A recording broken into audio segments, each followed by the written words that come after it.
स्वागत है आपका प्रार्थना स्वीकार। आप देख रहे हैं, आपके साथ मैं हूं गुंजन। सनातन संस्कृति में तुलसी पूजनीय है। तुलसी की पूजा तो हर समय उत्तम फल ही देती है, लेकिन कार्तिक महीने में ये फल कई गुना ज्यादा बढ़ जाता है। लेकिन क्या आप जानते हैं कि एक राक्षस के प्राणों की ढाल बनी थी तुलसी? आखिर वो कौन सी कथा है जिसने भगवान विष्णु को भी श्राप दे दिया? आज हम वो पौराणिक कथा भी जानेंगे। आखिर क्यों होता है देवोत्थान एकादशी पर तुलसी संग शालिग्राम स्वरूप श्रीहरि का विवाह?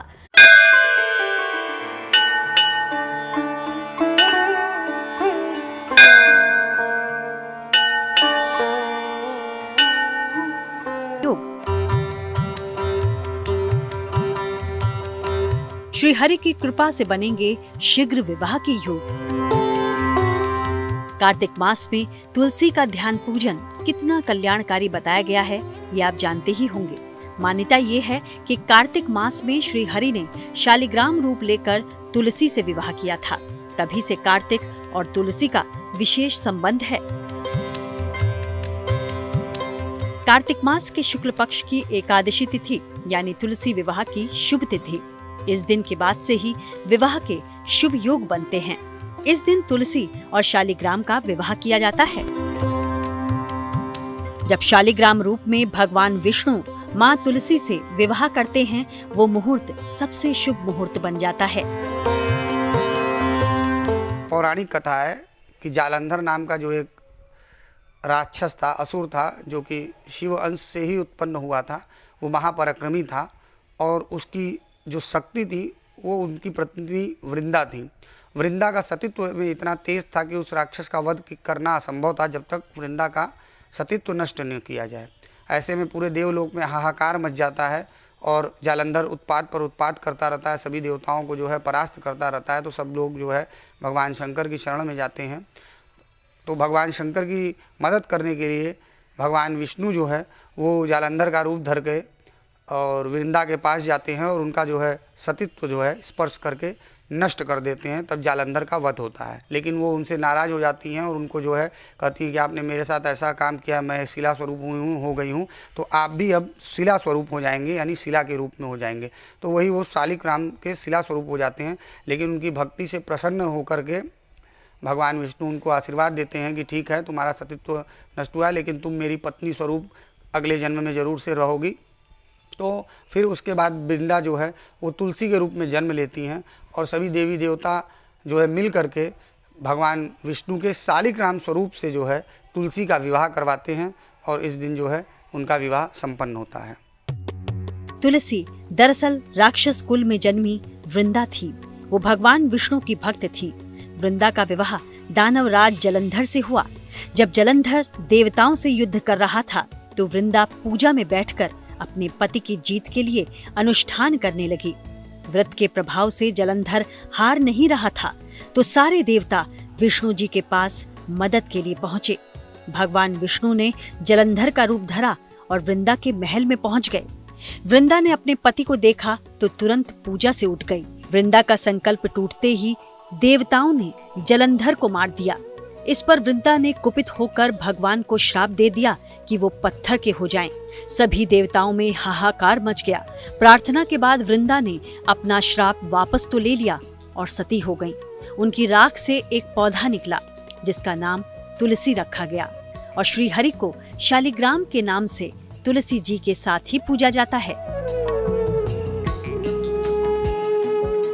तुलसी का पौधा हमेशा से आस्था का केंद्र रहा है। तीज त्योहार हो या पूजा पाठ, हर काम में इस पवित्र पौधे की पत्तियों को इस्तेमाल में लाया जाता है। तुलसी का जितना पौराणिक महत्व है उतना ही वैज्ञानिक और औषधीय महत्व भी है। इसलिए तो घर घर में तुलसी विराजमान है। सनातन परंपरा ने जड़ और चेतन सभी में ईश्वर की भावना की है। नदियां, पहाड़, पत्थर, यहाँ तक कि पेड़ पौधों में भी ईश्वर और देवी देवताओं का वास माना है। पौधों में देवियों और देवताओं का वास इसलिए कहा जाता है क्योंकि उनके अंदर नकारात्मक ऊर्जा नष्ट करने की क्षमता होती है। तुलसी का पौधा भी इनमें से एक है। इसमें औषधीय के साथ साथ दैवीय गुण भी पाए जाते हैं। पुराणों में तुलसी को भगवान विष्णु की पत्नी कहा गया है और शालिग्राम रूपी भगवान विष्णु की पूजा बिना तुलसी के हो ही नहीं सकती। तुलसी का नाम भगवान विष्णु से जुड़ा तो तुलसी का धार्मिक महत्व बढ़ गया। लेकिन तुलसी का पौधा हर आंगन की शोभा बढ़ाता है। तुलसी का न सिर्फ पौराणिक महत्व है बल्कि वैज्ञानिक रूप से भी तुलसी गुणों की खान है। जब तुलसी शालिग्राम विवाह का पावन अवसर हो तो इस अति शुभ दिन का लाभ आप भी उठा सकते हैं। चलिए हम आपको बताते हैं तुलसी उपासना की कौन सी विधि सर्वोत्तम होती है, साथ ही तुलसी पूजन का वो दिव्य मंत्र जिससे आप जीवन में सुख समृद्धि ला सकेंगे।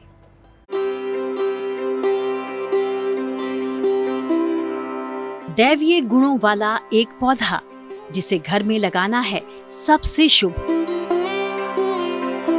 कहते हैं कि जिस घर में तुलसी के पौधे की रोजाना पूजा होती है उस घर पर श्री हरि विष्णु की विशेष कृपा होती है। सदियों से परंपरा रही है कि घर की महिलाएं सुबह स्नान के बाद सबसे पहले तुलसी को ही जल चढ़ाती हैं और उसकी पूजा करती हैं। तुलसी विवाह की दिव्य तिथि पर कैसे करनी है आपको पूजा, गौर से समझिए। तुलसी विवाह की पूजा के लिए देखिए सब प्रकार से जो है पहले तो मंडप, सुंदर मंडप तैयार किया जाता है और गन्ना से जो है ऊख जिसको हम लोग भी बोलते हैं उससे 5 ऊख लगा के उनका मंडप बनाया जाता है। बढ़िया रोली एपल लगा के रंगोली बना के सजा के सुंदर से झालर इत्यादि दिया बत्ती लगा के खूब सुंदर मंडप, विवाह मंडप तैयार किया जाता है। फिर वहाँ शालिग्राम की जो है स्थापना की जाती है और उनके बगल में तुलसी जी को स्थापित किया जाता है। उनको जो है सुहाग के सारे चिन्ह और सुहाग के सारे सामान जो है उनके ऊपर चढ़ाए जाते हैं, चूड़ी, बिंदी, पायल, बिछिया, ओढ़नी, और उनका गठबंधन किया जाता है।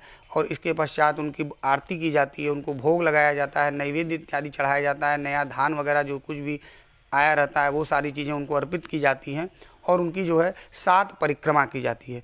इस प्रकार से तुलसी जी का विवाह पूरे विधि विधान के साथ शालिग्राम जी से श्री हरि विष्णु के साथ किया जाता है। पूजन स्थल को साफ सुथरा कर फूल से अच्छे से सजाएं। तुलसी के गमले में गन्ने का मंडप जरूर बनाएं। तुलसी माँ का 16 श्रृंगार कर चुनरी ओढ़ाएं। तुलसी विवाह करने के लिए सबसे पहले चौकी बिछाएं। तुलसी का पौधा और शालिग्राम को स्थापित करें। कलश में पानी भरकर रखें। तुलसी और शालिग्राम पर गंगा जल छिड़ककर घी का दिया जलाएं। दोनों को रोली और चंदन का टीका लगाएं। शालिग्राम को हाथ में लेकर तुलसी की परिक्रमा करें और फिर तुलसी को शालिग्राम की बाईं तरफ रखकर आरती करें। धार्मिक मान्यताओं के अनुसार तुलसी विवाह के दिन माता तुलसी और भगवान शालिग्राम की पूजा करने से भक्तों की सभी मनोकामनाएं पूरी होती हैं और उनके वैवाहिक जीवन में सुख समृद्धि आती है। लेकिन तुलसी की उपासना के दौरान आपको कुछ बातों का ध्यान रखना भी आवश्यक है। तुलसी पूजन में देखिए सबसे विशेष सावधानी यही है कि जिस दिन एकादशी रहे उसके एक दिन पहले से ही जो है आदमी को ब्रह्मचर्य का पालन करना चाहिए, सात्विक भोजन करना चाहिए, झूठ नहीं बोलना चाहिए, किसी तरीके का क्लेश नहीं करना चाहिए और पूर्ण विधि विधान और पूर्ण मनोयोग से जो है इस विवाह को संपन्न करना चाहिए। सुख स्वास्थ्य समृद्धि प्रदान करने वाले इस महापूजन को बड़े ही ध्यानपूर्वक, प्रेम पूर्वक और सावधानी पूर्वक श्रद्धा के साथ करना चाहिए। तुलसी के पत्ते यानी तुलसी दल हमेशा प्रातःकाल ही तोड़ने चाहिए, अन्य समय पर नहीं। भगवान विष्णु और इनके अवतारों को तुलसी दल जरूर अर्पित करें। भूलकर भी भगवान गणेश और माँ दुर्गा को तुलसी अर्पित न करें। तुलसी के पत्ते कभी बासी नहीं होते। पुराने पत्तों को पूजा में प्रयोग किया जा सकता है।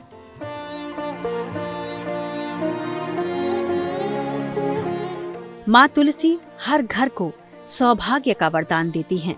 तुलसी से आशीर्वाद पाने के लिए आप कई उपाय कर सकते हैं। साथ ही तुलसी की पूजा के दौरान ये दिव्य मंत्र पढ़कर देवी से हर कामना पूरी करने की प्रार्थना करें। महाप्रसाद जननी सर्व सौभाग्य वर्धिनी आदि व्याधि जरा मुक्तम तुलसी त्वाम नमोस्तुते। तुलसी जी की उपासना का सबसे बड़ा दिव्य मंत्र जो है ओम नमो भगवते वासुदेवाय है। इस मंत्र का मन में निरंतर जाप करते रहना चाहिए। ज्योतिष के जानकारों की माने तो रोजाना तुलसी के सामने बैठकर इस दिव्य मंत्र का जाप करने से तनाव दूर होता है और सकारात्मक ऊर्जा का संचार बढ़ जाता है। इस चमत्कारी मंत्र के जाप से आरोग्य का वरदान भी मिलता है। तो तुलसी विवाह के दिन जीवन को सुखद बनाने के लिए इन उपायों को जरूर अपनाएं। श्री हरि और विष्णु प्रिया आपकी हर मनोकामना पूरी करेंगे।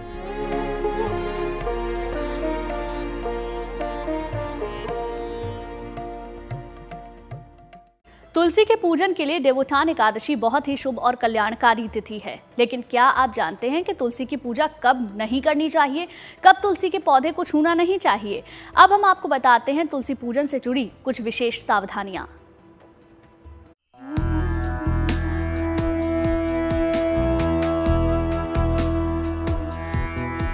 तुलसी के पौधे का सिर्फ आध्यात्मिक महत्व ही नहीं है, बल्कि औषधि के रूप में भी उसका काफी महत्व है और तुलसी के पत्तों का सेवन कई तरह से गुणकारी है।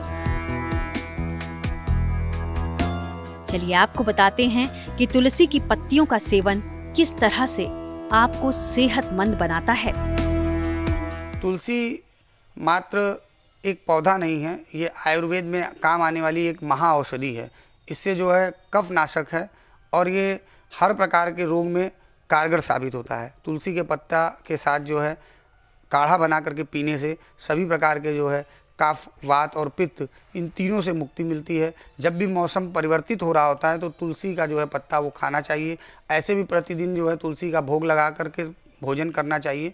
उससे जो है भोजन सुपाच्य हो जाता है और शरीर में होने वाली बहुत सारी गंभीर बीमारियां भी जो है वो तुलसी के तत्व से, तुलसी खाने से, तुलसी का काढ़ा पीने से वो नष्ट हो जाती है। प्रतिदिन तुलसी का सेवन करें और स्वस्थ रहें।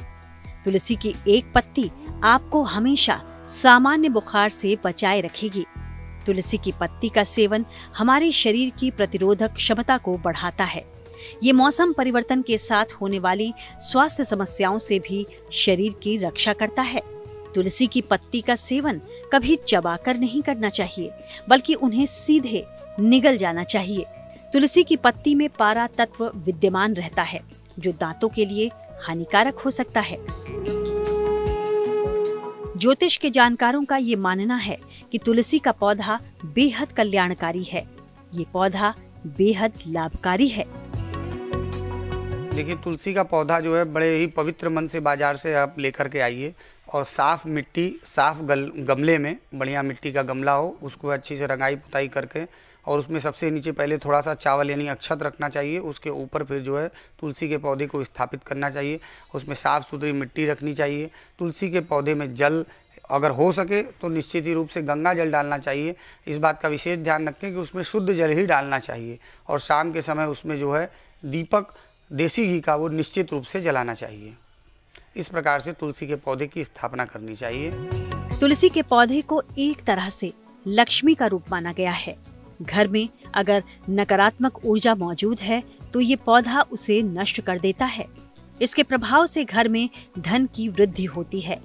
तुलसी का पौधा घर के दक्षिणी भाग में नहीं लगाना चाहिए। ध्यान रखें, इसे गंदे स्थान पर बिल्कुल न लगाएं। रोज तुलसी को जल चढ़ाना चाहिए और उसकी पूजा भी करनी चाहिए।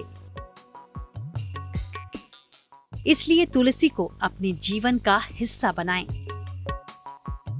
आपके जीवन की बगिया में हरियाली ही हरियाली बिखर जाएगी। चलिए इसी के साथ ही प्रार्थना स्वीकार में आज के लिए बस इतना ही, लेकिन अच्छी खबरों के लिए आप देखते रहिए गुड न्यूज टुडे।